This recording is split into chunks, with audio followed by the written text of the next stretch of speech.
And नमस्कार everyone, my name is Khushboo Goyal and welcome to my channel tech over study. आज की video में हम पढ़ने वाले हैं डीएलएड सेकेंड ईयर का सीपीई का सब्जेक्ट और उसमें हम पढ़ेंगे यूनिट नंबर 1। बाकी यूनिट्स चैनल पे मिल जाएगी। प्लेलिस्ट का जो लिंक है वो डिस्क्रिप्शन में है। अभी तक अगर आपने नहीं देखी है तो जाकर देख लो। और अदर सब्जेक्ट्स की भी वीडियोस डली हुई है और एसएलएम की भी जो रिमेनिंग वीडियोस है वो भी आपको आपके एग्जाम से पहले मिल जाएगी। और मैं कोशिश कर रही हूँ कि बाकी वीडियोस भी आपको मैं प्रोवाइड करवा पाऊँ।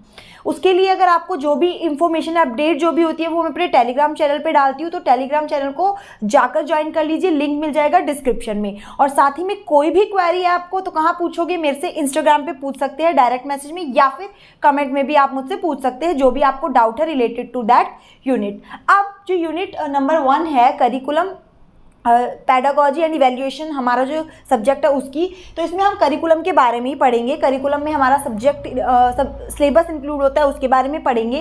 करिकुलम की क्या इंपॉर्टेंस होती है, क्या नेचर होता है, ये सब पढ़ेंगे।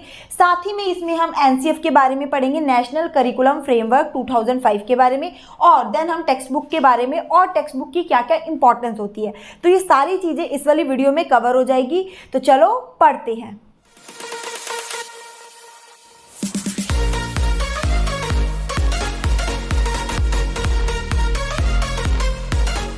तो सबसे पहले शुरू करते हैं करिकुलम से।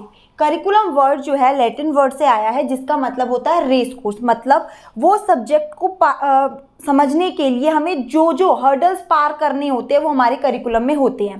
बेसिकली किसी भी चीज़ को सीखने के लिए जो भी चीज़ें हमें चाहिए होती है वो हमारे करिकुलम में प्रेजेंट होती है। करिकुलम बेसिकली 4 कंपोनेंट से मिलके बना है। करिकुलम में हमारे ऑब्जेक्टिव्स आते हैं, एक्चुअली हम कोई चीज़ पढ़ रहे हैं तो वो क्यों पढ़ रहे हैं। देन इसमें सिलेबस आता है, सारा कोर्स कंटेंट जो भी होता है। देन आते हैं हमारे लर्निंग एक्सपीरियंसेस और उसके बाद आता है इवैल्यूएशन। मतलब हम जो भी चीज़ें गेन कर रहे हैं हम उसको इवैल्यूएट भी करेंगे, तो सब कुछ इंक्लूड होता है हमारे करिकुलम के अंदर। अगर बात करें करिकुलम और सिलेबस की, तो सिलेबस जो है वो करिकुलम का पार्ट होता है और करिकुलम ब्रॉडर टर्म में सिलेबस को अपने अंदर इंक्लूड करता है, ठीक है ना। उसके बाद अगर हम और बात करें करिकुलम के बाद में, तो ये ब्रॉडर सेंस में रहता है। और इसके बाद जो है एक सिलेबस की डेफिनेशन गिवन है। सिलेबस मीन्स अ कंसाइज स्टेटमेंट, एक कंसाइज ब्रीफ स्टेटमेंट होती है जिसमें हम जो है डिफरेंट डिस्कोर्स को, अपने कोर्सेज को, अपनी चीज़ों को जो भी हम पढ़ रहे हैं या पढ़ा रहे हैं उसको डिस्क्लोज करते हैं, उसको लिख के रखते हैं। और साथ में सीरीज ऑफ लेक्चर्स हम इसमें इंक्लूड करते हैं। अगर हम बात करें कि जो करिकुलम है उसका नेचर किस चीज़ पे डिपेंड होता है, देखो धीरे धीरे जब भी हम किसी भी सोसाइटी में पढ़ रहे हैं या कुछ भी कर रहे हैं तो चेंजेस धीरे धीरे आते हैं, हर जगह चेंजेस देखने को मिलते हैं। तो उस चेंजेस को ध्यान में रखते हुए जो करिकुलम है वो भी कुछ फैक्टर्स के ऊपर बेस्ड होता है। सबसे पहले तो ग्लोबलाइजेशन। करिकुलम क्या होता है, पूरे सब चीज़ों को देखते हुए ही बनाया जाता है। ग्लोबलाइजेशन को देखते हुए, डाइवर्सिटी को देखते हुए, अलग अलग टाइप के लोग हैं, अलग अलग रिलीजन को फॉलो करने वाले लोग हैं, तो हम किसी के सेंटिमेंट्स को हर्ट ना करें, तो मीन्स हर एक के लिए वो परफेक्ट हो, इस हिसाब से हमें करिकुलम को देखना होता है। साथ में स्पेशल इंटरेस्ट ग्रुप जैसे एनजीओज वगैरह हो गई, नॉन प्रॉफिटेबल ऑर्गेनाइजेशंस हो गई, ये सभी चीज़ें हेल्प करती हैं हमारे करिकुलम फॉर्मेशन में। देन जो है टेक्नोलॉजिकल चेंजेस, जो टेक्नोलॉजिकल चेंजेस आते हैं उसको भी ध्यान में रखते हुए करिकुलम फ्रेम किया जाता है। तो करिकुलम जो है इन सब चीज़ों के ऊपर भी डिपेंड होता है। देन जो है अगर हम करिकुलम की बात करें, करिकुलम का प्रोसेस क्या होता है बनाने का। सबसे पहले हम कोई भी चीज़ देखेंगे, ये 4 ही कंपोनेंट्स पे बेस्ड होता है वो प्रोसेस भी। सबसे पहले जब भी हम करिकुलम बना रहे हैं तो उसके लिए हमें उसका ऑब्जेक्टिव देखना पड़ेगा, एक्चुअली में हम ये बना क्यों रहे हैं। हम कोई सब्जेक्ट ऐड करें, फॉर एग्जांपल हम बच्चों को साइंस पढ़ाना चाहते हैं, तो हम साइंस क्यों ऐड कर रहे हैं सिलेबस में, बच्चों को साइंस पढ़ाना क्यों जरूरी है, ज्योग्राफी क्यों पढ़ा रहे हैं, एसएसटी क्यों पढ़ा रहे हैं, मतलब सारे सब्जेक्ट जो भी हम टीच करना चाह रहे हैं उसके ऑब्जेक्टिव्स क्या है, तो वो हमारे करिकुलम में बताए हुए होते हैं। फॉर एग्जाम्पल जब आपने अपने लेसन प्लान्स बनाए थे तो हर एक सब्जेक्ट में सबसे पहले कुछ जनरल ऑब्जेक्टिव लिखते थे, उसके बाद कुछ स्पेसिफिक। तो जनरल ऑब्जेक्टिव मतलब एक्चुअली उस सब्जेक्ट को क्यों पढ़ाया जा रहा है, साइंस क्यों पढ़ाया जाता है, ताकि हमें अपने सराउंडिंग्स के बारे में पता हो, हमें पता चले क्या क्या चेंजेस आ रहे हैं, टेक्नोलॉजी के बारे में पता चले, तो ये हो जाएंगे ऑब्जेक्टिव उस सब्जेक्ट को पढ़ाने के। उसके बाद सेकेंड प्रोसेस पे हम रेडी करते हैं सिलेबस। अब हमने जान लिया कि साइंस पढ़ाना तो जरूरी है, अब हम साइंस में पढ़ाएंगे क्या क्या चीज़। हम एनवायरनमेंट की चीज़ें ऐड करेंगे, प्लांट्स की करेंगे, कुछ हमें केमिकल्स की चीज़ें ऐड करनी है, केमिस्ट्री लानी है, फिजिक्स के बारे में बताएंगे, लॉ ऑफ मोशन बताएंगे, ग्रेविटी बताएंगे। तो ये सब चीज़ें, subject, content, syllabus according to the class, मतलब हमें कौन सा कब कैसे पढ़ाना है वो सिलेबस, क्लास फर्स्ट में क्या सिलेबस होगा, सेकंड में, तो पूरा कोर्स कंटेंट रेडी करना ये भी हमारे करिकुलम में होता है। थर्ड जो स्टेप आता है जब भी हम करिकुलम फ्रेम कर रहे होते हैं, तो लर्निंग एक्सपीरियंसेस, बच्चा इन चीज़ों से क्या क्या गेन करेगा, क्या क्या उसको एक्सपीरियंस मिलेंगे, ये सब चीज़ें आ जाएगी। देन आ जाएगा इवैल्यूएशन, जब बच्चे ने सारी चीज़ें सीख ली, हमने पहले जो रेडी किया, बच्चों को पता चला हमने क्यों सीखा, बच्चे ने वो सीखा, एक्सपीरियंस करा, उसके बाद उसको इवैल्यूएट करेंगे। तो इसी तरह से करिकुलम का पूरा प्रोसेस चलता है। देन हम आगे बात करेंगे अगर, तो प्रिंसिपल्स, कुछ करिकुलम डेवलपमेंट करने के लिए कुछ प्रिंसिपल्स को फॉलो करना होता है, और ये पेपर में सबसे ज़्यादा पूछा जाता है प्रिंसिपल्स ऑफ करिकुलम डेवलपमेंट। तो जब भी हम करिकुलम डेवलपमेंट कर रहे होते हैं तो हमें क्या क्या चीज़ें ध्यान में रखनी है। सबसे पहले प्रिंसिपल ऑफ चाइल्ड सेंटर्डनेस। ऐसा नहीं है हम जो भी चीज़ें बना रहे हैं वो बच्चों के लिए बना रहे हैं, बच्चे सीखेंगे, उससे बच्चा ग्रो करेगा, डेवलप होगा। तो बच्चे की डेवलपमेंट के लिए हमें सबसे पहले करिकुलम उसके हिसाब से बनाना है। ऐसा नहीं है कि करिकुलम के हिसाब से बच्चा ढलेगा, बच्चे के हिसाब से करिकुलम होना चाहिए। तो चाइल्ड सेंटर्ड का प्रिंसिपल फॉलो करना है। देन सेकेंड हमें जो है कम्युनिटी सेंटर्डनेस, हम as a part of society community के रिसोर्सेज का यूज़ करते हैं, तो कम्युनिटी की चीज़ों को भी ध्यान में रखना है। प्रिंसिपल ऑफ यूटिलिटी, यूटिलिटी मतलब जो भी चीज़ें हम बना रहे हैं, करिकुलम में ऐड ऑन कर रहे हैं, तो उसका कुछ यूज़ होना चाहिए, बच्चे को उससे कुछ ना कुछ फ़ायदा होना चाहिए, उसका कुछ यूज़ होना चाहिए, तो यूटिलिटी का प्रिंसिपल। एक्सपीरियंशियल लर्निंग मतलब जो भी हम करिकुलम में ऐड ऑन कर रहे हैं, डालेंगे, जो भी हम पढ़ेंगे करिकुलम के थ्रू, तो वो हमारी एक्सपीरियंशियल लर्निंग, हम उस चीज़ों से एक्सपीरियंस करें, एक्सपीरियंस गेन करें, और हमारी लर्निंग हो practically as well as theoretical, जो भी वे में हम पढ़ रहे हैं वो सभी हमें बेनिफिशियल होना चाहिए। उसके बाद क्रिएटिविटी, प्रिंसिपल ऑफ क्रिएटिविटी मतलब जो भी करिकुलम में आ रही है चीज़ें, जो भी करिकुलम में पढ़ाया जाएगा, करिकुलम को इस तरह से बनाना है कि बच्चे के अंदर उसको पढ़ के क्रिएटिविटी डेवलप हो। ऐसा नहीं है कि हमने कुछ भी बना दिया, बच्चा कुछ भी पढ़ रहा है, क्रिएटिविटी होनी चाहिए। तो प्रिंसिपल ऑफ क्रिएटिविटी। देन आ जाएगा principle of conservation. Principle of conservation में अगर हम बात करें कि हम ऐसी चीज़ें उसमें ऐड ऑन करेंगे कि आगे वाली जनरेशन को भी उससे फ़ायदा हो। मीन्स जो हम सस्टेनेबल डेवलपमेंट वगैरह पढ़ते हैं, तो मीन्स करिकुलम ऐसा नहीं होना चाहिए कि हमने जो भी पढ़ लिया वो अभी प्रेजेंट में पढ़ा, आगे की हम सोच ही नहीं, मतलब उसमें एथिक्स, वैल्यूज़ और जो भी चीज़ें हमें फ्यूचर जनरेशन के लिए भी सेव करनी पड़ेगी। उसके बाद फ्लेक्सिबिलिटी, अगर कोई भी चेंजेस सोसाइटी में आते हैं तो उसके अकॉर्डिंग हम अपने करिकुलम को चेंज कर सके, इस तरीके का करिकुलम बना होना चाहिए। उसके बाद आ जाएगा वैरायटी, उसमें काफ़ी सारी अलग अलग चीज़ें ऐड ऑन होनी चाहिए। ये नहीं है कि सिर्फ साइंस, सिर्फ मैथ में, हर एक तरीके की चीज़ें, आर्ट, कल्चर, योगा, एक्सरसाइज, जो भी बच्चों को पसंद है, स्पोर्ट्स, म्यूजिक। अब जो हमारा NEP 2020 है और जो न्यू हमारा आया है करिकुलम, उसमें ये सब चीज़ें ऐड है कि बच्चा जो है अपनी चॉइस के सब्जेक्ट ले सकता है। तो ये बहुत अच्छी चीज़ है कि बच्चे के जो इसमें इंटरेस्ट है वो चीज़ें ले पाए। तो मीन्स वैरायटी होनी चाहिए।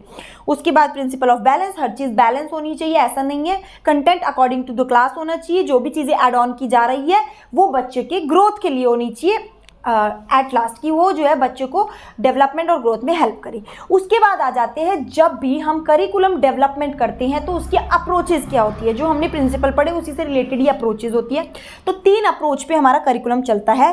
पहला हो जाता है सब्जेक्ट सेंटर्ड अप्रोच, सब्जेक्ट से रिलेटेड। सेकेंड हो जाता है स्टूडेंट सेंटर्ड मतलब चाइल्ड सेंटर्ड, और तीसरा हो जाता है लाइफ सेंटर्ड। तो ये तीनों अप्रोच पे जो है हमारा करिकुलम वर्क करता है।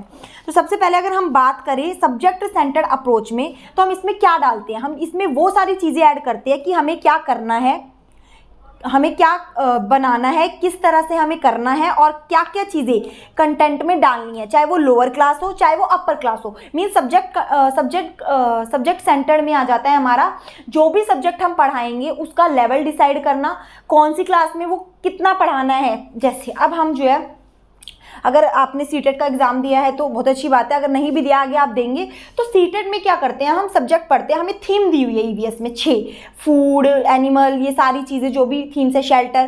तो इन थीम में क्या ये एक ही क्लास में नहीं, हर एक क्लास में है, बट एक लेवल को डिस्ट्रीब्यूट किया है। तो सब्जेक्ट सेंटर में यही कहता है कि बच्चे की क्लास के लेवल के अकॉर्डिंग हम सब्जेक्ट को डिस्ट्रीब्यूट करेंगे और करिकुलम में ऐड करेंगे। उसके बाद चाइल्ड सेंटर, वही बात होगी, चाइल्ड जो है मेन पॉइंट है, चाइल्ड के पॉइंट ऑफ व्यू से सारी चीज़ चलेंगे। हम देखेंगे कि चाइल्ड की नीड क्या है, चाइल्ड क्या कर सकता है, क्या उसके लिए अच्छा है क्या नहीं है, सारे मेथड्स किस तरह से हम पढ़ा सकते हैं, स्ट्रैटेजी, ये सब करिकुलम में ऐड की जाएगी। ठीक है, और साथ में उसको एक्सेस करना, मतलब कि उसको जानना कि जितना भी हम उसको सिखा रहे हैं क्या बच्चा वो सीख पा रहा है या नहीं, उसको इवैल्यूएट करना। तो ये सारी चीज़ें हमारी आ जाएगी चाइल्ड सेंटर्ड अप्रोच में। उसके बाद आ जाता है हमारा life centred. Life centred approach जो है 4 प्रिंसिपल पे काम करती है। आपके ये 4 पॉइंट आपको ध्यान में रखने हैं जब भी लाइफ सेंटर्ड आ जाए। तो जब भी हम लाइफ सेंटर्ड की बात करते हैं तो एक बच्चे को हम आगे बढ़ाने के लिए, हमेशा ग्रोथ डेवलपमेंट के लिए, कि लाइफ में वो कुछ सीखे, तो इसलिए हम क्या करते हैं, अपने करिकुलम को सेट करते हैं, इसी वे में करते हैं कि बच्चा आगे बढ़े लाइफ में। तो इसके लिए 4 प्रिंसिपल पे फोकस किया जाता है। पहला हो जाएगा learning to know, learning to do, learning to be and learning to live together. इसका मतलब क्या होगा, सबसे पहले बच्चा जो है उसकी डेवलपमेंट हो, वो चीज़ों को जानने में इच्छुक रहे, नॉलेज गेन करे। लर्निंग टू डू में बच्चों को प्रिपेयर करे ताकि वो कुछ ना कुछ काम में एक्टिविटी पहले जानेगा उसके बाद करेगा। Learning to know then learning to do. उसके बाद लर्निंग टू बी, वो अपने आप को, अपनी माइंड बॉडी को इस तरह से डेवलप करेगा ताकि वो चीज़ों को खुद से रियलाइज़ कर सके और खुद उसको पता हो कि एक्चुअली में वो कर क्या रहा है। लर्निंग टू बी, वो खुद बने उस चीज़ को, मतलब फॉर एग्जांपल आप सीख रहे हैं, आपने जाना, उसके बाद आपने किया, उसके बाद आप कुछ बनेंगे ना, to be, learning to be. और लर्निंग टू लिव टुगेदर, मतलब वो सीखे, सारी उसके अंदर क्वालिटीज़ डेवलप हो, सोशल हैबिट्स डेवलप हो, तो सारी चीज़ें लर्निंग टू लिव टुगेदर वाले पे हम जो है ये सारी चीज़ों के साथ हमारे लाइफ सेंटर्ड अप्रोच को सीखते हैं। उसके बाद अब करिकुलम की क्या इंपॉर्टेंस है, why we are making curriculum, curriculum क्यों दिया जाता है। आप पूरे इंडिया में ऐसा तो नहीं है कि आप 5th क्लास को कुछ भी पढ़ा रहे हो, एक क्लास के लेवल के अकॉर्डिंग सब बटा हुआ है, वो करिकुलम में है। तो उसकी इंपॉर्टेंस क्या है, सबसे पहले नॉलेज मिलती है। सेकंड, बच्चे की ऑल राउंड डेवलपमेंट होती है। नंबर 3 इज लर्निंग, एक्सपीरियंस बच्चा गेन करता है। उसके बाद स्टूडेंट्स की जो लर्निंग है उसको इवेल्युएट भी करते हैं with the help of curriculum. Curriculum नहीं होगा तो हमें पता ही नहीं होगा कि किस स्ट्रैटेजी से पढ़ाना है और किस स्ट्रैटेजी से जानना है कि बच्चे ने एक्चुअली में पढ़ा क्या है। उसके बाद टारगेट सेट करना बच्चों के लिए कि एक्चुअली उन्हें अचीव क्या करना है। अब ये तो हो गया ओवरऑल की क्या करिकुलम की इंपॉर्टेंस होती है। अब टीचर के लिए करिकुलम क्यों इंपॉर्टेंट होता है, why teacher is thinking about the curriculum, what is their thinking, कि वो सब क्या समझते हैं, क्या जानते हैं, क्यों जानते हैं।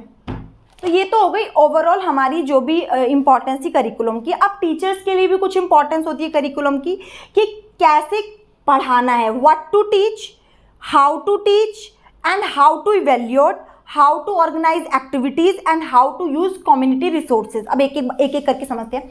जब भी हम करिकुलम की बात करते हैं तो टीचर के लिए भी बहुत इंपॉर्टेंट होता है करिकुलम, क्योंकि करिकुलम के अकॉर्डिंग ही टीचर पढ़ाते हैं। तो करिकुलम हेल्प करता है टीचर को कि क्या पढ़ाना है, कैसे पढ़ाना है और कौन सी एक्टिविटीज़ के थ्रू पढ़ाना है, क्या क्या स्ट्रेटजीज का यूज़ करना है और किस तरह से बच्चों को इवेल्युएट करना है कि उसने वो सीखा या नहीं सीखा, और कौन से कम्युनिटी रिसोर्सेज का यूज़ करना है for giving knowledge to the students, कि बच्चों को नॉलेज देनी है क्या क्या हम कर रहे हैं। तो ये टीचर्स के लिए इंपॉर्टेंट है क्योंकि करिकुलम में सब कुछ लिखा होता है, सब कुछ बताया जाता है कि एक्चुअली इस चीज़ को बच्चा कैसे सीखेगा, बच्चों को किस तरह से बताया जाए, समझाया जाए।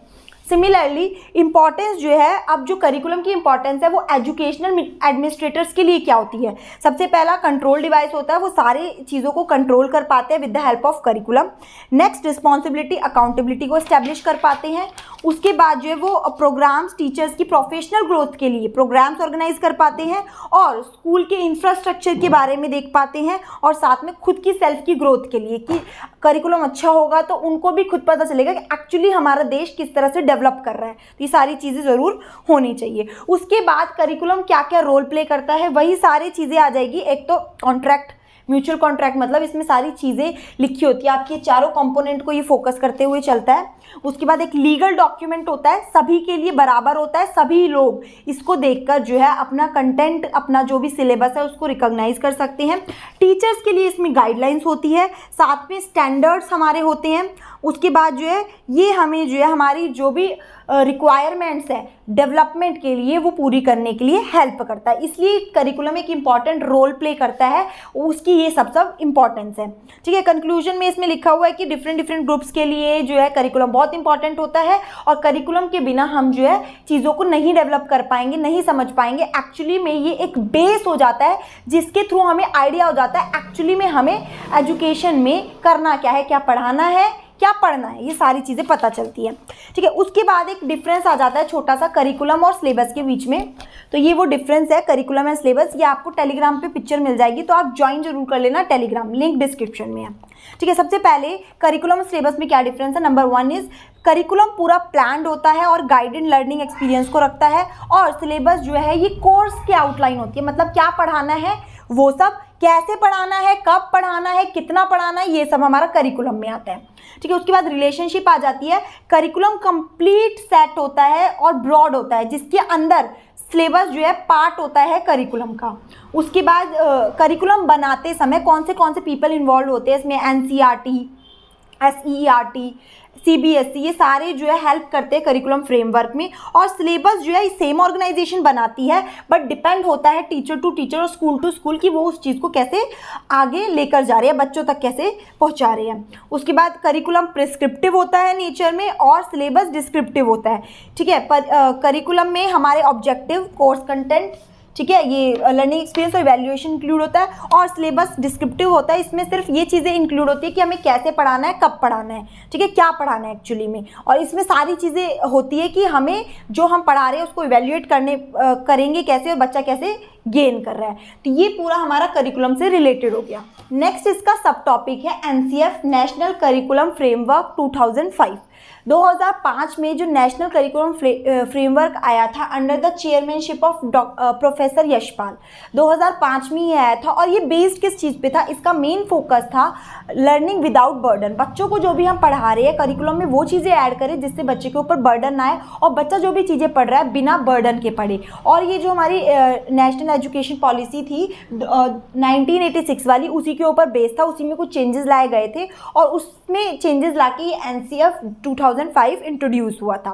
ठीक है, इसमें उन्होंने ये बेसिकली, अगर हम इसकी डेफिनेशन की बात करें या हम पूछे कि एक्चुअली में ये होता क्या है, ये एक कॉम्प्रिहेंसिव प्लान है एजुकेशनल सिस्टम के लिए। इसमें हम क्या क्या चीज़ों को इंक्लूड करते हैं कि नेशन के गोल क्या है, साथ में क्या कोर्स कंटेंट होना चाहिए, क्या लर्निंग एक्सपीरियंस बच्चा गेन करेगा, और किस तरह से एक एजुकेशन सिस्टम बेटर हो पाएगा, वो सारी चीज़ें हमारे नेशनल करिकुलम फ्रेमवर्क में होती है। अभी हमने जो करिकुलम के बारे में जाना, बहुत सारी चीज़ों को हम एड ऑन करते हैं। तो ये जो प्लान है, ये नेशनल करिकुलम फ्रेमवर्क में ये सारी चीज़ें इंक्लूडेड होती है, और ये जो 2005 वाला है under the chairmanship of professor Yashpal ji के उसमें आया था। ठीक है, उसके बाद अगर हम बात करें कि इसका जो NCF का फोकस क्या था, मेन फोकस था what to teach and how to teach, क्या पढ़ाना है और कैसे पढ़ाना है, मतलब जो भी चीज़ें पढ़ानी है वो पढ़ानी है तो बिना बर्डन के ही पढ़ानी है।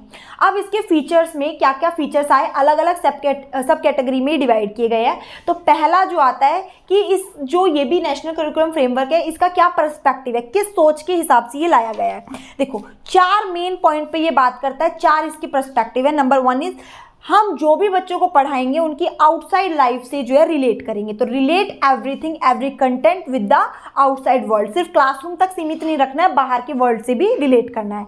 दूसरा, ये किस पर्सपेक्टिव से आया था, रोट मेमोरी नहीं होनी चाहिए, रोट लर्निंग नहीं होनी चाहिए। बच्चों को ना रट्टू तोता नहीं बनाना है, बच्चों को हर चीज़ रटने के पर्पज से नहीं सिखानी, उसको अंडरस्टैंडिंग वे में सिखानी है। उसके बाद बियॉन्ड टेक्स्ट बुक होनी चाहिए चीज़ें, सिर्फ टेक्स्ट बुक का नहीं पढ़ाना है बच्चों को, टेक्स्ट बुक से बाहर निकल के बाहर की चीज़ों को एक्सपीरियंस प्रैक्टिकली देना है, मतलब बियॉन्ड टेक्स्ट बुक से कुछ रीच, मतलब ऐसा नहीं है कि सिर्फ बच्चा टेक्स्ट बुक में पढ़े जा रहा नहीं, बच्चे को टेक्स्ट बुक से बाहर लाके कुछ और चीज़ों को सिखाने पे बात की गई है। और एग्जाम्स फ्लेक्सिबल होना चाहिए, बच्चे के अंदर डर नहीं होना चाहिए एग्जाम का, तो एग्जाम फ्लेक्सिबल है, ऐसा नहीं होना चाहिए कि सिर्फ एग्जाम, तो एग्जाम का सिस्टम जो है वो भी फ्लेक्सिबल होना चाहिए, बच्चों के अकॉर्डिंग ये चीज़ें होनी चाहिए। तो ये 4 फोकस पे ये ध्यान देता है। उसके बाद ये बात करता है इंटेंसिव एंड एक्सटेंसिव इन्वॉल्वमेंट किस किस की होनी चाहिए, मैक्सिमम लोगों को इन्वॉल्व करने की बात की गई है ताकि वो सब कंट्रीब्यूट कर पाए हमारे जो भी हमारे नेशनल करिकुलम फ्रेमवर्क है उसको इंट्रोड्यूस करने में, उसमें उसको बनाने में, उसमें क्या चेंजेस लाया जाए उसके बारे में बताएं, ताकि जो है बच्चों की बेटर मतलब बेस्ट एकदम ग्रोथ एंड डेवलपमेंट हो पाए, ताकि जो भी नेशनल करिकुलम फ्रेमवर्क में जो भी लिखा जाएगा उससे बच्चों को सीधा इफेक्ट होगा, क्योंकि सब कुछ बच्चों के लिए हो रहा है। तो ज़्यादा से ज़्यादा लोग इन्वॉल्व होंगे, जब वो अपना परसेप्शंस रखेंगे तो उससे हमें पता चलेगा कि क्या बेस्ट है बच्चों के लिए, और उससे हम बेस्ट करिकुलम बना पाएंगे। तो ये इसका सेकेंड फीचर हो जाएगा। देन आ जाता है नेचर ऑफ नॉलेज, जो बच्चों को हम नॉलेज प्रोवाइड करने वाले हैं वो किस तरह की होनी चाहिए नेशनल करिकुलम फ्रेमवर्क में इसकी भी बात की गई है। तो इसमें बात की गई है, एक तो बच्चा एक्टिव बने, एक्टिव लर्निंग हो, दूसरा कंस्ट्रक्टिव बने। कंस्ट्रक्टिव मतलब अपनी नॉलेज को खुद से डेवलप कर पाए, ऑन नॉलेज को कंस्ट्रक्ट कर पाए, क्रिएटिव बने, ठीक है। उसके बाद इंक्वायरी माइंड डेवलप हो बच्चों का, जो भी चीज़ें हम पढ़ा रहे हैं, जो भी हम करिकुलम में ऐड कर रहे हैं, ऐसी ना हो कि बोरिंग सी हो, रोट लर्निंग पे चली जाए। रोट लर्निंग तो वैसे ही हटा दिया है, तो उसकी जगह इंक्वायरी होनी चाहिए। बच्चा जो भी चीज़ कर रहा है उसमें उसका माइंड डेवलप होना चाहिए, ब्रेनस्टॉर्मिंग करे, कंस्ट्रक्ट करे और साथ में चीज़ों को इंक्वायर करे। उसके बाद एक्सपीरियंशियल लर्निंग होनी चाहिए, जो भी वो पढ़ रहा है उसको एक्सपीरियंस करे, प्रैक्टिकली हो। हम फील्ड ट्रिप्स करवा सकते हैं और काफ़ी सारी एक्टिविटीज़ को, करिकुलर एक्टिविटीज़ को भी ऐड कर सकते हैं अपने करिकुलम में। उसके बाद वो अलग अलग जो भी चीज़ें हैं उनको अच्छे तरीके से सीख पाए, इसके लिए जो है हम नॉलेज को इस तरह से बच्चे तक पहुंचाने की कोशिश करेंगे। ये नेशनल करिकुलम फ्रेमवर्क में है। उसके बाद आता है करिकुलर एरियाज। कौन से करिकुलर एरियाज को हम इसमें ऐड करेंगे? सबसे पहला तो इसमें बात की गई है 3 लैंग्वेज फार्मूला में। 3 लैंग्वेज फार्मूला मतलब कि मदर टंग, जो पहली बच्चे की लैंग्वेज होनी चाहिए वो मदर टंग होनी चाहिए, क्योंकि जो भी छोटा बच्चा होता है वो अपनी माँ के साथ रहता है। सबसे पहले उसकी जो लर्निंग होती है अपनी फैमिली में होती है, और फैमिली से जो अपनी माँ से जो पहली भाषा सीखता है उसमें वो चीज़ों को जल्दी से लर्न कर पाएगा, जल्दी गेन कर पाएगा। तो नॉलेज के लिए हम सीधा बच्चों के ऊपर एक बर्डन नहीं डालना चाहिए कि बेटा इंग्लिश में ही करना है, हिंदी में ही करना है, या जो भी पहली लैंग्वेज मदर टंग होनी चाहिए। तो इस चीज़ पे फोकस किया गया है। नेक्स्ट जो है मदर टंग के बाद इन्होंने बोला है डिफरेंट सब्जेक्ट्स बच्चों को पढ़ाए जाने चाहिए। LSRW पे फोकस होना चाहिए। LSRW मतलब listening, speaking, reading and writing. ये जो 4 हमारी स्किल्स होती है, लिसनिंग, स्पीकिंग और रीडिंग और राइटिंग, इन चारों स्किल्स के ऊपर फोकस होना चाहिए। उसके बाद बच्चों को सब्जेक्ट नॉलेज देनी चाहिए। कौन सी बच्चों को? Art knowledge, peace education, mathematics, social science, physical health, yoga, ये सारे सब्जेक्ट्स भी हमें अपने जो भी हमारा कंटेंट है, कोर्स है, सिलेबस है, उसमें ऐड करनी चाहिए, जिससे बच्चा जो है सिर्फ एक करिकुलर में ना लग के को करिकुलर में भी ऐड करे अपनी चीज़ों को, वो चीज़ों को सीखे, ठीक है। उसका माइंड भी बिल्कुल शांत रहे। पीस एजुकेशन को भी ऐड करने के लिए बोला है, ताकि बच्चा जो है उसके जो भी नेचर है उसको भी डेवलप किया जा सके, ठीक है। उसके बाद इसमें आ जाता है स्कूल की डिफरेंट स्टेजेस पे किस तरह से बच्चे को पढ़ाना है। स्कूल स्टेजेस में हमारा आ जाता है पहले अर्ली चाइल्डहुड एजुकेशन, 6 से 8 साल तक जो बच्चे होंगे, फर्स्ट सेकंड क्लास के बच्चे, तो उनके लिए पहले बोला गया है प्लेइंग के थ्रू सिखाना चाहिए, प्लेवे मेथड में होना चाहिए, म्यूजिक, आर्ट, राइम्स, इन सबको ऐड करके सिलेबस में बच्चों को चीज़ें सिखानी है। उसके बाद एलिमेंट्री स्कूल आ जाता है। 1st to 8th हमारा एलिमेंट्री चलता है। तो अगर 1st to 8th तक बात करें तो इसमें बोला गया है कि मदर टंग का यूज़ करके बच्चों को पढ़ाया जाए, जिससे बच्चा जो है ईजिली चीज़ों को सीख पाए और वो फ्री फील करे सीखने में, उसको कोई प्रॉब्लम ना आए, बर्डन ना लगे, ठीक है। मैथमेटिक्स बच्चों को न्यूमरेसी से स्टार्ट करनी चाहिए। उसके बाद धीरे धीरे हम अपने लेवल को बढ़ाते जाएंगे। उसके बाद आर्ट एंड क्राफ्ट को हमें इन्हीं स्टेजेस पे इंट्रोड्यूस करना चाहिए। प्रैक्टिकल लाइफ स्किल्स बच्चों को, जैसे मोरल स्किल्स, मोरल स्टोरीज वगैरह हो सकती है, वो सब कल्चरल प्रोग्राम्स होने चाहिए। और जो है काफ़ी बच्चों का एटीट्यूड डेवलप करने के लिए ये सारी एक्टिविटीज़ को हमें परफॉर्म करना पड़ेगा और हमारे करिकुलम में ऐड करना पड़ेगा। उसके बाद हम बात करते हैं 3rd स्टेज, सेकेंडरी स्टेज। इसमें जो है हम बच्चों की एब्स्ट्रैक्ट रीजनिंग को डेवलप करेंगे। एब्स्ट्रैक्ट रीजनिंग मतलब बच्चा अभी तो कॉन्क्रीट चीज़ों से सीख रहा था, बच्चों को हमने टॉय दिखाया, बच्चों को हमने गेम्स खिलाए, बच्चों को हमने एक्टिविटीज़ करवाई, सब चीज़ कराया। बट अब बच्चे को जो है उसने ये सब चीज़ें सीखी, उसके बाद बच्चा अपने माइंड में कंस्ट्रक्ट कर पाए चीज़ों को बिना किसी कंक्रीट चीज़ों की, एब्स्ट्रैक्ट थिंकिंग उनकी डेवलप हो। उसके बाद हायर सेकेंडरी आ जाएगा। बच्चों को सब्जेक्ट्स की चॉइस मिलनी चाहिए ताकि वो जिस चीज़ में वो इंटरेस्टेड है वो चीज़ें कर पाए, सब्जेक्ट चूज़ कर पाए। उसके बाद वो उनको जिस चीज़ में, मान लो किसी को डॉक्टर बनना है, किसी को इंजीनियर बनना है, किसी को टीचर बनना है, किसी को प्रोफेशनल में लॉयर बनना है, जो भी उनको बनना है, जो भी उनकी फील्ड है, जो जिसमें उनको इंटरेस्ट आता है वो बच्चा चूज़ कर पाए। तो हायर सेकेंडरी लेवल पर ये सब चीज़ें करिकुलम में सेट की जाएगी ताकि बच्चा जो है ईजिली उस चीज़ को समझ पाए। उसके बाद ओपन स्कूलिंग की बात की गई है। ओपन स्कूलिंग और ब्रिज स्कूलिंग, अगर कोई बच्चा नहीं पढ़ता है, रेगुलर छोड़ देता है, या ओपन स्कूलिंग की भी फैसिलिटी होनी चाहिए ताकि हर एक बच्चे को वो एक्सेस मिल सके और वो पढ़ाई कर सके। उसके बाद इवैल्यूएशन की बात की गई है कि इवैल्यूएशन टेक्निक्स बेस्ट होनी चाहिए, बच्चे के ऊपर एग्जाम का बर्डन नहीं होना चाहिए। सबसे मेन तो अगर एग्जाम फ्लेक्सिबल होंगे तो बच्चा इजीली पढ़ पाएगा। इसमें जो है इन्होंने बात की गई है कि सारे क्वेश्चन पेपर जो है हिरार्की के फॉर्म में, मतलब all question paper should contain hierarchy of questions. ऐसा नहीं होना चाहिए कि आप एक भी क्वेश्चन ऐसा दे ही नहीं रहे हो जो बच्चों की नॉलेज के अकॉर्डिंग हो। तो एक हिरार्की होनी चाहिए, इजी मतलब सब चीज़ों को इजी, मॉडरेट, डिफिकल्ट सारे लेवल उसमें होने चाहिए। जो भी आप एग्जाम रख रहे हो, इवैल्यूएशन की टेक्निक रख रहे हो, लैब वर्क उसमें इंक्लूड होना चाहिए, बहुत हार्ड नहीं होना चाहिए, बच्चों के लेवल के अकॉर्डिंग होना चाहिए। क्लासरूम कल्चर इतना अच्छा होना चाहिए कि बच्चा चीज़ों को प्ले वे मेथड में, फन वे में सीख पाए। उसके बाद अब अलग अलग क्लास में अलग अलग स्टेजेस पे कैसे असेसमेंट होगा। देखो, अगर बच्चा ECC मतलब early childhood care and evaluation हो रहा है, बच्चों को फर्स्ट सेकंड में, एलिमेंट्री क्लासेस में फर्स्ट सेकंड में उसकी नॉलेज को चेक करना है, इवैल्यूएशन करना है, तो उस पर एग्जाम नहीं होनी चाहिए, एग्जाम फ्री होना चाहिए, टेस्ट फ्री होना चाहिए, टेस्ट लेके नहीं करना चाहिए। इसमें हम टीचर्स जो है बच्चों को ऑब्जर्व करेंगी, ऑब्जर्व करके जाने की कि बच्चे ने कितना सीखा है। अगर टेस्ट हो जाएगा तो बच्चा शुरू से ही डर जाएगा और वो लर्न करने से पीछे भागेगा। तो आप देखते भी होंगे कुछ स्कूलों में 5वीं क्लास तक कोई एग्जाम होता ही नहीं है, सिर्फ बच्चों को एक्टिविटीज़ करवाई जाती है, एक्टिविटी दी जाती है, टास्क दिए जाते हैं और उनको टीचर ही ऑब्जर्व करके उनका रिपोर्ट कार्ड बनाते हैं। तो ये ऑब्जर्विंग मेथड यूज़ करेंगे। उसके बाद 3rd to 7th आ जाएगा।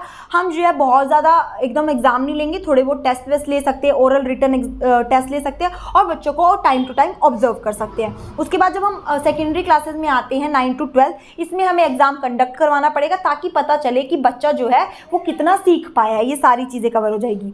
उसके बाद बात की गई है स्कूल का एनवायरनमेंट कैसा होना चाहिए। करिकुलम में एनवायरनमेंट ऐसा होना चाहिए जिसमें बच्चा जो है चीज़ों को सीखे, डर ना लगे, फियरलेस हो, बिल्डिंग प्रॉपर हो, स्पेशियस रूम्स हो ताकि बच्चा जो है कंफर्टेबली पढ़ पाए, कंड्यूसिव एनवायरनमेंट हो, इक्विपमेंट प्रॉपर हो कि जो बच्चों को इक्विपमेंट्स चाहिए वो उसके लिए अवेलेबल हो, फर्नीचर ठीक होना चाहिए, अकॉर्डिंग टू द नीड होना चाहिए। उसके बाद टाइम टेबल सेट होना चाहिए, ऐसा नहीं होना चाहिए कि कुछ भी चल रहा है, स्कूल में बच्चा है उसे लग ही नहीं रहा है कि कुछ एक मैनेजमेंट चल रही है, तो प्रॉपरली मैनेज होनी चाहिए सारी चीज़। उसके बाद जो है बच्चों के अंदर हमें वैल्यूज़ को कल्केट भी करना पड़ेगा। जब हम वैल्यूज़ इनकल्केट नहीं करेंगे तो करिकुलम में ये सब चीज़ें लिखी हुई है, ठीक है ना, equality, social, respect, democratic values, बच्चे की स्टूडेंट्स के राइट, ये सब के बारे में भी बच्चों को नॉलेज देनी है, NCF ये कहता है, ठीक है। उसके बाद बात करते हैं जो NCF है कुछ एडिशनल पॉइंट्स को भी ऐड करता है। जो हमने बात की, पर्सपेक्टिव बात की, हमने इन्वॉल्वमेंट की बात की, हमने बाकी जो भी चीज़ें बात की, तो इसके अलावा भी कुछ पॉइंट्स है। पहला तो टेक्स्ट बुक के बारे में भी बात करता है कि टेक्स्ट बुक कैसी होनी चाहिए। तो टेक्स्ट बुक का टॉपिक अभी हम ये जो NCF है इसकी बात पढ़ेंगे। देन आ जाएगा लाइब्रेरी स्कूल में होनी चाहिए, टेक्नोलॉजी, जो भी अपडेटेड टेक्नोलॉजी है तो एजुकेशनल टेक्नोलॉजी का यूज़ होना चाहिए, जो भी न्यू आती है बच्चों को इंट्रोडक्शन होना चाहिए उस चीज़ का, ठीक है। टूल और लेबोरेटरीज होनी चाहिए। ऐसा नहीं है कि जो भी अगर मान लो कोई प्रैक्टिकल चीज़ है तो बच्चों को प्रैक्टिकल वे में समझा पाए, तो स्कूल की लेबोरेटरीज होनी चाहिए, लाइब्रेरीज होनी चाहिए, ठीक है, प्ले ग्राउंड्स होनी चाहिए, क्लब्स होनी चाहिए। क्लब ये पार्टी वाला क्लब नहीं है, मतलब जैसे इको क्लब, स्पोर्ट्स क्लब, जिससे बच्चा जो है एक्स्ट्रा करिकुलम में भी पार्ट ले पाए। उसके बाद आ जाता है मटेरियल प्रॉपर होना चाहिए जो बच्चे के पास हो, और साथ में जो टेक्स्ट बुक है उसके अलावा भी अदर रिसोर्सेज भी होनी चाहिए, जैसे जर्नल्स वगैरह हो गए, मैगजीन्स हो गई, जिसमें बच्चा उन चीज़ों से भी अपडेटेड रहे, ठीक है। उसके बाद अब हमें हर चीज़ को प्लान करना पड़ेगा ताकि जो है बच्चा ग्रो कर पाए और साथ ही में टीचर की भी ग्रोथ हो। ऐसा नहीं है कि टीचर पढ़ा रहा है तो टीचर की भी ग्रोथ नहीं हो रही है, तो प्रोफेशनल ग्रोथ के लिए भी हमें अपने करिकुलम में सारी चीज़ों को देखना पड़ेगा। और करिकुलम को इसी तरह से फ्रेम किया गया है जिसमें ये सारी चीज़ें इंक्लूड हो। अब जो नया करिकुलम आया है उसमें सब कुछ चीज़ें इंक्लूड है, पैटर्न चेंज हुआ है, सब्जेक्ट चेंज हुए, किस तरह से सिलेबस रहेगा वो सब भी चेंज होते जा रहा है NEP 2020 के अकॉर्डिंग, ठीक है। फिर हम जो है अपने करिकुलम को जो है टाइमली एक चेंजेबल उसके अंदर चीज़ें होनी चाहिए, फ्लैक्सिबल होना चाहिए, जिससे जो भी अगर नीड है चेंज की तो वो भी हम उसमें कर सके। तो ये हो जाएगा हमारा पूरा करिकुलम से रिलेटेड पूरा का पूरा टॉपिक। अब इसमें ना कुछ क्वेश्चंस भी, अच्छा एक चीज़ और ध्यान रखना, करिकुलम में ये पॉइंट ज़रूर ऐड करना कि करिकुलर एक्टिविटीज़ के अलावा, करिकुलर एकेडमिक के अलावा जो हमारा एक्स्ट्रा करिकुलर होता है, जो हमारा को करिकुलर एक्टिविटीज़ होती है वो इंक्लूड किया जाता है ताकि जो भी पढ़ाया जा रहा है वो विदाउट बर्डन हो जाए, ठीक है। अब इसमें क्वेश्चंस क्या कैसे कैसे बन सकते हैं कि NCF का कॉन्सेप्ट क्या होता है सारा एक्सप्लेन कर देंगे, नेचर या फिर फीचर बोल दे या फिर इंपॉर्टेंस बोल दे, तो उसमें ये सारी चीज़ें लिखेंगे कि हम आउटसाइड से रिलेट करेंगे, जो भी है बच्चे की रोट लर्निंग से बच्चे को हटाएंगे, कंस्ट्रक्टिव बनाएंगे, एक्टिव लर्निंग होगी, एक्सपीरियंशियल लर्निंग होगी, ठीक है ना, इंक्वायरी माइंड डेवलप होंगे, ब्रेनस्टॉर्मिंग बच्चा करेगा, ये सारी चीज़ें। उसके बाद आ जाता है weaknesses what are the weaknesses of the presentation system of evaluation, जो भी वीकनेस आपको लगती है, अब तो न्यू सिस्टम आ रहा है तो जो जो आपको प्रॉब्लम लगती है वो हम लिख सकते हैं इसमें, वो सब बताएंगे। उसके बाद टेक्स्ट बुक के बारे में, लाइब्रेरी के बारे में कुछ शॉर्ट नोट्स में पूछ लेगा। उसके बाद कौन, मतलब वन लाइनर में यही आ जाएगा कि एनसीएफ के वो कौन थे हमारे चेयरमैन कौन थे उस टाइम पे 2005 में, तो आप बता देंगे प्रोफेसर यशपाल, तो वन लाइनर में आ जाएगा कब आया था, 2005, ये पॉइंट बन जाएगा। ठीक है, फिर आ जाएगा हमारा कि ये टेक्स्ट बुक का क्या रोल होता है, ये सारी चीज़ें। अब टेक्स्ट बुक के रोल से पहले अब एक जो नेक्स्ट हमारा इसी का सब टॉपिक है टेक्स्ट बुक और सप्लीमेंट्री मटेरियल, तो वो पढ़ेंगे। अब नेक्स्ट जब हम टेक्स्ट बुक की बात कर रहे होते हैं तो टेक्स्ट बुक एक स्टडी मटेरियल की तरह हमें यूज़फुल होता है। एक ये बुक होती है जिसमें सारी एक्सप्लेनेशन, एग्जांपल्स हमारे कंटेंट की, मतलब एक जो basically content explanation of course content, जो हमारा सिलेबस होता है according to our mental level class, उसके अकॉर्डिंग जो है हमारा टेक्स्ट बुक होती है। टेक्स्ट बुक को अगर हम इसकी डेफिनेशन की बात करें तो a book containing the appropriate description, explanation, relationship, distinctions and conceptualizations of various terms, concepts, principles and theories and related issues of a prescribed syllabus approved by a recognized educational body। एक जो recognized educational body होती है वो basically क्या करती है, वो text book के लिए इंस्ट्रक्शंस देती है, उसमें बताती है कि एक्चुअली में क्या कंटेंट डालना है, क्या एक्सप्लेनेशन होगी, जिससे कि मतलब जैसे एनसीईआरटी है उसने सारी चीज़ें ऐड की है according to the mental level, सब चीज़ें एक्सप्लेनेशन, एग्जाम्पल्स। तो टेक्स्ट बुक एक बुक होती है जिसमें सारी इंस्ट्रक्शन, एक्सप्लेनेशन होते हैं। ठीक है, अब टेक्स्ट बुक होती है तो हमारे को बहुत फायदा होता है, हम उसके थ्रू पढ़ पाते हैं। फॉर एग्जांपल मैं भी आपको पढ़ा रही हूँ with the help of text book, तो टेक्स्ट बुक से हम पढ़ भी सकते हैं और पढ़ा भी सकते हैं। तो टेक्स्ट बुक के फायदे टीचर के लिए क्या है और स्टूडेंट के लिए क्या है। तो सबसे पहले टीचर के लिए क्या फायदा होता है, सबसे पहला एक कॉन्टिन्यूस रेफरेंस, टीचर जो भी पढ़ा रही है एक रेफरेंस ले लेगी कि हाँ मुझे अब ये पढ़ाना है। अब मैं जब आपको पढ़ाती हूँ ऐसा तो नहीं है कि मेरे को पूरा का पूरा याद है कि आगे क्या पढ़ाना है, इससे आगे क्या पढ़ाना है, तो मैं एक बुक को एज अ रेफरेंस की तरह यूज कर लेती हूँ, देख लेती हूँ कि नेक्स्ट टॉपिक क्या है, नेक्स्ट पॉइंट क्या है, जिससे क्या एक रेफरेंस मिल जाती है। तो टीचर एक रेफरेंस के रूप में यूज कर सकती है। दूसरा, क्लास और होमवर्क के लिए यूज कर सकती है, बच्चों को क्लास में क्या करवाना है या होमवर्क में क्या देना है उसके लिए यूज किया जा सकता है। टीचर्स का जो टास्क है उसके लिए यूज किया जा सकता है। पेपर सेटर्स के लिए, मान लो टीचर पेपर बना रही है या एग्जामिनर जो भी है वो पेपर को सेट कर रहा है, तो with the help of text book से पता चल जाता है एक्चुअली में पढ़ाना, एक्चुअली में पेपर में देना क्या है, तो वो सारी चीजें पेपर सेटर के लिए भी ईजी हो जाता है। गैप ऑफ नॉलेज, अगर मान लो किसी भी टीचर को, मान लो अब एक टीचर है, पुराने जनरेशन की टीचर है, अब न्यू टीचर्स आए या पुरानी टीचर्स भी आगे आगे बढ़े, तो टेक्स्ट बुक अपडेट होगी, तो टीचर जो भी उनकी गैप रह गया था नॉलेज में, वो with the help of this text book वो फुलफिल कर सकती है, तो fulfil the gap of knowledge. उसके बाद जो है टीचिंग प्रोसीजर को जानने के लिए कि इसके बाद आगे क्या करना है, उस प्रोसीजर को समझने के लिए, और ऑथर्स के लिए भी यूजफुल होती है कि डिफरेंट ऑथर्स होते हैं, वो डिफरेंट टास्क को करते हैं, तो उसके लिए भी ये बहुत ज़्यादा यूजफुल हो जाती है। क्योंकि अगर मान लो एक टेक्स्ट बुक ऑलरेडी प्रिस्क्राइब्ड है, किसी रिकॉग्नाइज्ड बॉडी ने बनाई है, तो ऑथर जो है यूज़ करता है उसी टेक्स्ट बुक का ताकि वो उसमें ऐड ऑन कर सके, अगर कोई न्यू एक्टिविटीज़ है उसको ऐड ऑन करके उसको पढ़ा सके, मतलब उस टेक्स्ट बुक में डाल सके। उसके बाद मिसलेनियस यूज़ हो जाते हैं, एग्जाम्पल वगैरह देना, एक्सरसाइज देना, होमवर्क वगैरह देना, ये सब। उसके बाद जो है एक गुड टेक्स्ट बुक के क्या जो फीचर्स आएंगे हमारे, और टेक्स्ट बुक के साथ साथ बच्चा काफ़ी सारी चीज़ें कर पाता है। अगर घर पे उसको रिवीजन करनी है, अगर स्कूल में जो पढ़ा है अगर उसको नहीं समझ आया है, अब जो इसके बीच में गैप हो जाएगा, तो बच्चा बुक की हेल्प से उसको पढ़ सकता है, तो रिवीजन के लिए हेल्प करता है, होमवर्क के लिए हेल्प करता है, प्रोजेक्ट वर्क के लिए भी यूजफुल होती है। अब बात करते हैं फीचर ऑफ टेक्स्ट बुक। एक टेक्स्ट बुक के क्या फीचर होने चाहिए, और जब भी हम एक बुक को सेलेक्ट करने हैं तो उसके अंदर हमें क्या क्या चीज़ों को देखना है, क्राइटेरियाज क्या होंगे। ये वाला क्वेश्चन बहुत बार रिपीट होता है, तो ध्यान से सुनना इसके पॉइंट। सबसे पहले कोर्स कवरेज, जो भी बुक सेलेक्ट कर रहे हैं उसमें सारा कोर्स होना चाहिए जो भी हमें पढ़ना है। फॉर एग्जांपल अभी डीएलएड की प्रिपरेशन कर रहे हैं, बुक्स तो बहुत सारी है मार्केट में, आप दूसरी बुक से पढ़ रहे हैं, मैं दूसरी बुक से पढ़ा रही हूँ, लेकिन स्टिल जो बुक आप सेलेक्ट करने वाले हैं उसमें जो भी आपका सिलेबस है वो कंटेंट जो है पूरा कवर होना चाहिए। तो कोर्स कवरेज होनी चाहिए, डेप्थ होनी चाहिए उस कंटेंट की, मतलब जो भी चीज़ें गिवन है वो पूरी डीपली गिवन होनी चाहिए ताकि आप जो उस चीज़ को इजीली समझ पाए। With the help of example होनी चाहिए, एग्जांपल्स भी होनी चाहिए। उसके बाद लैंग्वेज जो यूज़ की जाए उस बुक में वो प्रॉपर होनी चाहिए, तो लैंग्वेज यूज़ का बहुत ज़्यादा ध्यान रखना है। उसके बाद कौन सी अप्रोच फॉलो की गई है, इंडक्टिव या डिडक्टिव, एग्जाम्पल से रूल समझाए गए हैं या रूल से एग्जाम्पल समझाया गया है, क्या किस टाइप के एग्जाम्पल यूज़ किए गए हैं, तो अप्रोच कौन सी लगाई गई है बुक में वो देख के हमें लेनी है अपनी बुक। एग्जाम्पल्स कैसे कैसे एग्जाम्पल है ये ध्यान रखना है। फॉर्मेटिंग सही से है या नहीं, मतलब उसका फॉर्मेट प्रॉपर तरीके से है या नहीं, ऐसा तो नहीं है सब कुछ मिक्सअप है, कुछ समझ ही नहीं आ रहा, तो फॉर्मेटिंग हमें ध्यान में लेनी है। उसके बाद ग्राफिक्स उसके सही होने चाहिए, ऐसा नहीं है कुछ भी दे रखा है, पिक्चर डायग्राम प्रॉपर तरीके से है या नहीं, ये सब चीज़ें होनी चाहिए। साथ ही में अगर बुक में समरी पॉइंट्स हो जाए तो सोने पे सुहागा हो जाएगा। ज़रूरी नहीं है हर बुक में होता है, बट अगर आपको ऐसी बुक मिल रही है जिसमें समरी पॉइंट्स हो तो आप कोशिश करो वो बुक ले लो, जिससे कभी कभी आपके पास टाइम नहीं होता है तो आप उस समरी के अकॉर्डिंग उसको पढ़ सकते हैं। देन आ जाएगा उसमें इवैल्यूएटिव एक्सरसाइजेज होनी चाहिए, ताकि जब आप पढ़ लो तो उसके बाद आप अपने आप को इवैल्यूएट भी कर पाओ, ठीक है ना। उसके बाद प्रोजेक्ट्स वगैरह, प्रोजेक्ट का काम वगैरह हो सकता है, और बाकी अदर जो रिक्वायरमेंट्स है वो देख लेना।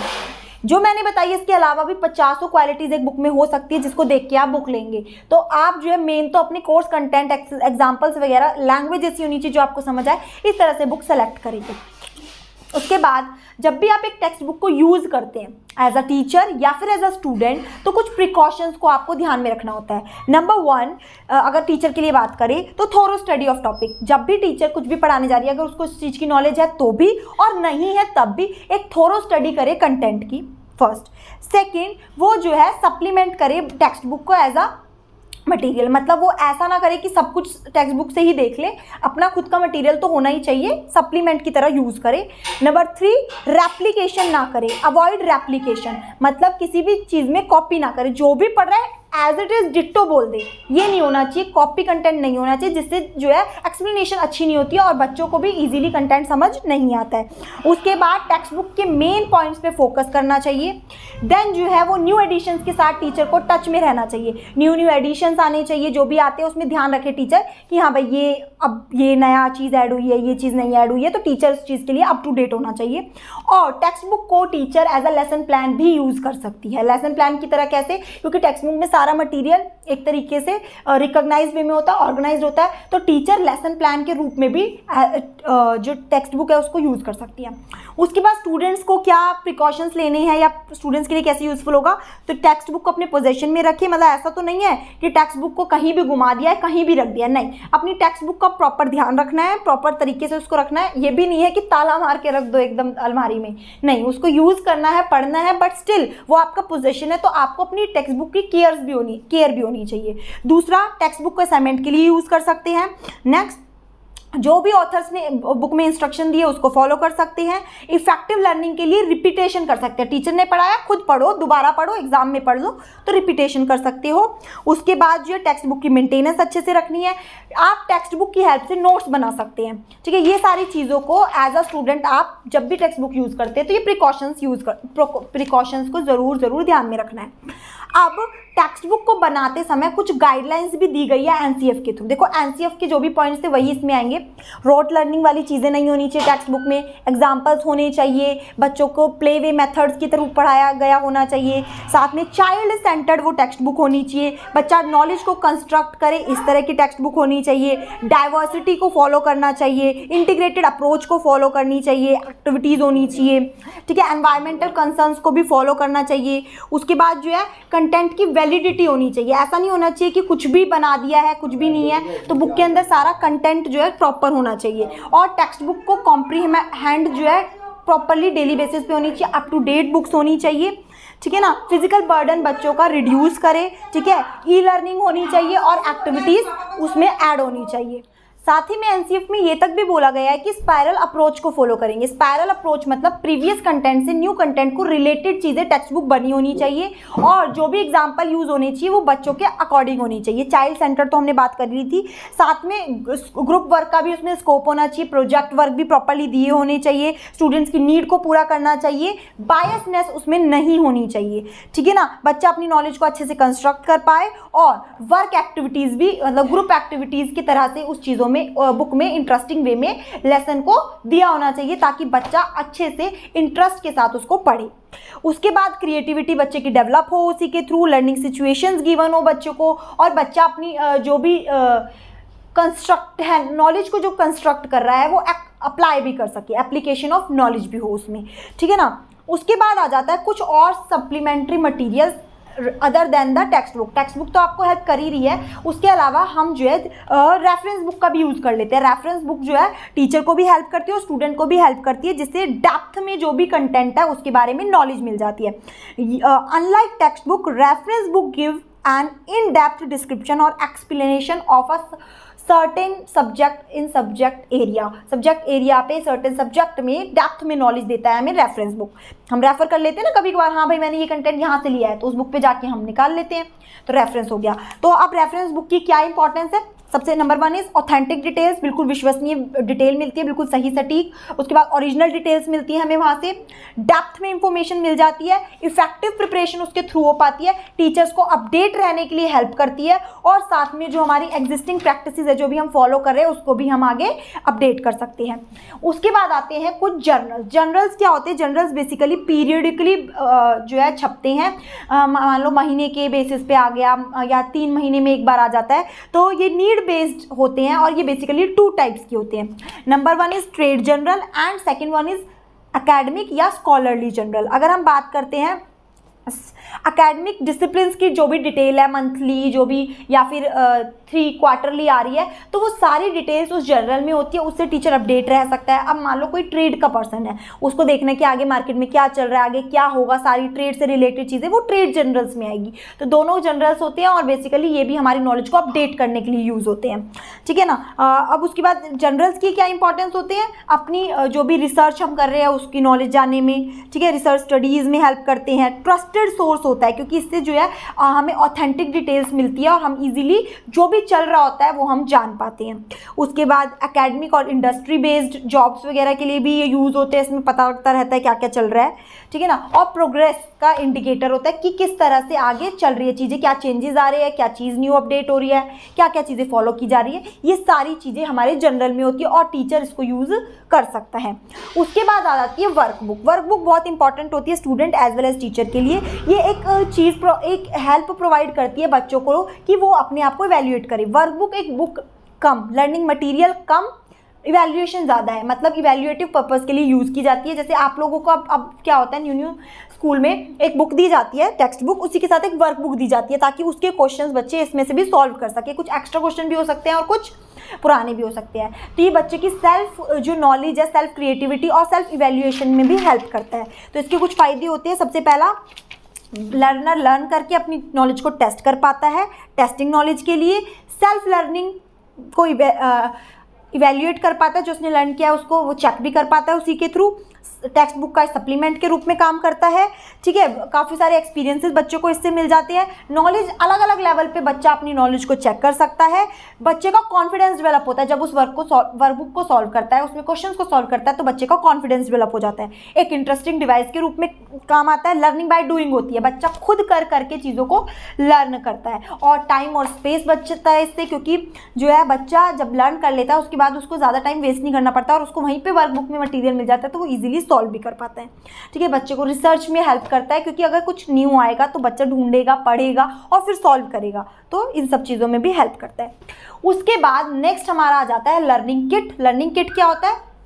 एक किट होता है जिसमें सारे मटेरियल अवेलेबल होते हैं जो कि हमें लर्निंग में हेल्प करते हैं। साइंस किट भी आपने सुना होगा साइंस के सब्जेक्ट में, तो साइंस किट भी क्या होता है, उसमें साइंस की मटेरियल होते हैं, छोटे छोटे टूल्स होते हैं जो आपको साइंस के एक्सपेरिमेंट को करने में हेल्प करते हैं। सिमिलरली मैथ्स किट भी होते हैं। ऐसे ही लर्निंग किट भी बेसिकली एक किट होता है जिसमें सारा आपका मटीरियल होता है उस पर्टिकुलर टॉपिक से रिलेटेड, चाहे आप लैब में काम कर रहे हो या क्लास में कर रहे हो। जैसे ज्योमेट्री बॉक्स होता है, उसमें आपके पेंसिल, इरेजर, शार्पनर और डिफरेंट टाइप्स के जो भी स्केल्स वगैरह होते हैं, प्रोटेक्टर होते हैं, तो वो क्या हेल्प करते हैं आपको उस लर्निंग को करने में, ठीक है ना। उसके बाद अगर हम एडवांटेजेस बात करें लर्निंग किट की, तो पहला एडवांटेज सेल्फ कंटेन्ड है, खुद बनाते हैं खुद रखते हैं, पोर्टेबल है, एक जगह से दूसरी जगह ले जा सकते हैं, इकोनॉमिक है, ज़्यादा महंगा नहीं पड़ता, सस्ता सही होता है। उसके बाद इफेक्टिव लर्निंग होती है, जब हम टूल्स का यूज़ करके किसी चीज़ को लर्न करने की कोशिश करते हैं तो उससे हमारी लर्निंग भी क्या हो जाती है, इफेक्टिव हो जाती है। और साथ में जो है ये एक टेक्स्ट बुक के रूप में, टेक्स्ट बुक का भी क्या पार्ट करता है, सप्लीमेंट्री के थ्रू काम करता है और टेक्स्ट बुक के एडिशन में ये हमें हेल्प करता है, ठीक है ना। अब कुछ हो जाता है प्रोग्राम्ड इंस्ट्रक्शंस। बेसिकली ये मेथड होता है टीचिंग का कि हम किस तरह से कंटेंट को डिलीवर कर रहे हैं या पढ़ा रहे हैं। मान लो किसी बच्चे को पोएम पढ़ानी है, अब अगर उसमें कैरेक्टर है तो हम कैरेक्टर से रोल प्ले करवा के पढ़ा देंगे, तो मीन्स इंस्ट्रक्शन किस तरीके से दे रहे हैं, क्या टीचिंग स्ट्रेटजी यूज़ कर रहे हैं, ये हो जाता है हमारा प्रोग्राम्ड इंस्ट्रक्शन। जब भी हम पढ़ा रहे हैं तो हमें बहुत ध्यान में रखना है कि बच्चा उस चीज़ को, उस टॉपिक को किस तरह से ज़्यादा बेटर वे में लर्न कर पाएगा। अगर खड़े होकर लेक्चर फॉर्म में देने का है तो लेक्चर फॉर्म में देंगे, एक्टिविटी फॉर्म में करना है तो एक्टिविटी, रोल प्ले तो role play, black black board तो ब्लैक बोर्ड। तो मीन्स जो भी उसके लिए बेस्ट सूटेबल प्रैक्टिस है उसके अकॉर्डिंग हमें अपने इंस्ट्रक्शंस को प्लान करना पड़ेगा, ठीक है ना। बेसिकली ये एक फ्रेमवर्क होता है या फिर जिसके थ्रू हम अपनी इंफॉर्मेशन को डिलीवर करते हैं उसका एक सेटअप होता है, ठीक है। हमें फीडबैक भी तुरंत मिल जाता है, इससे हमें हेल्प मिलती है कि हम जो है अपने काम को कंटिन्यू करें और बच्चों की डेवलपमेंट इससे ज़्यादा अच्छी हो सके। तो हमें जब भी क्लासरूम में हम एंटर करते हैं तो हमारी जो प्रैक्टिस होती है वो बेस्ट होनी चाहिए, बच्चा बेस्ट लर्न करना चाहिए, उसकी डेवलपमेंट होनी चाहिए, लास्ट में यही बोला जाता है, ठीक है। ये भी एक टेक्स्ट बुक की तरह सप्लीमेंट की तरह काम करता है, क्योंकि देखो हम किस तरह से पढ़ा रहे हैं, अगर हमारे पास टेक्स्ट बुक भी नहीं है तो हम पढ़ा किस तरह से रहे हैं और बच्चा उसको गेन कर ले रहा है, तो बेनिफिट है ना। वो टेक्स्ट बुक की वहाँ पे जरूरत ही नहीं है, वो टेक्स्ट बुक की ज़रूरत को पूरा कर दे रहा है, ठीक है। उसके बाद वैलिडेटेड मटेरियल हो गया, सेल्फ पेस करता है, लर्नर्स को एक तरीके से अपनी स्पीड के अकॉर्डिंग लर्न करने में हेल्प कर देता है। और इंडिविजुअलाइज लर्निंग होती है, सब अपने अकॉर्डिंग चीज़ों को गेन कर लेते हैं और लर्न कर लेते हैं, ठीक है। एक्टिव इन्वॉल्वमेंट होता है, मैंने बोला चलो बच्चों खड़े हो जाओ, ये पढ़ेंगे ये करेंगे, एक्टिविटी करवाई, तो इससे क्या होगा, बच्चों का भी एक्टिव इन्वॉल्वमेंट होगा, ठीक है। तो ये हो गया हमारा पूरा टेक्स्ट बुक से रिलेटेड। इसमें हमने वर्कबुक, जर्नल्स वगैरह वगैरह सारी चीज़ें पढ़ ली है जो कि एक स्टूडेंट के लिए और एक टीचर के लिए क्यों इंपॉर्टेंट होती है। ये हो गया हमारा पूरी जो यूनिट नंबर 1 है कंप्लीट। आई होप आपको वीडियो अच्छी लगी होगी तो इसे लाइक करेंगे और अपने दोस्तों में शेयर करेंगे। अच्छा, एक छोटी सी रिक्वेस्ट है आप सभी से, आप लोग वीडियो देख रहे हैं, कमेंट भी कर रहे हैं, मुझे मोटिवेशन मिल रही है, बट लाइक बहुत कम है, तो लाइक जरूर करेंगे अगर आपने वीडियो एंड तक देखी है या आपको मेरी वीडियो अच्छी लगती है तो, ठीक है। और अगर नए हैं तो चैनल पे सब्सक्राइब कर लेंगे। अच्छा, एक और चीज़ ध्यान से सुनना, मैंने और भी आगे वाले सब्जेक्ट्स की भी वीडियो डाल रखी है और जो भी आप रिक्वेस्ट करते हैं मैं पक्का उसके ऊपर काम करने की कोशिश भी कर रही हूँ। तो इसकी जो वीडियो है सारी वो प्लेलिस्ट आपको मिल जाएगी। अगर कोई वीडियो नहीं मिल पा रही है तो आप उससे प्लीज़ बुक से भी रेडी कर सकते हैं। तो अब अपने अच्छे से पढ़ते रहिए। All the best, thanks for watching the video. जय हिंद, वंदे मातरम।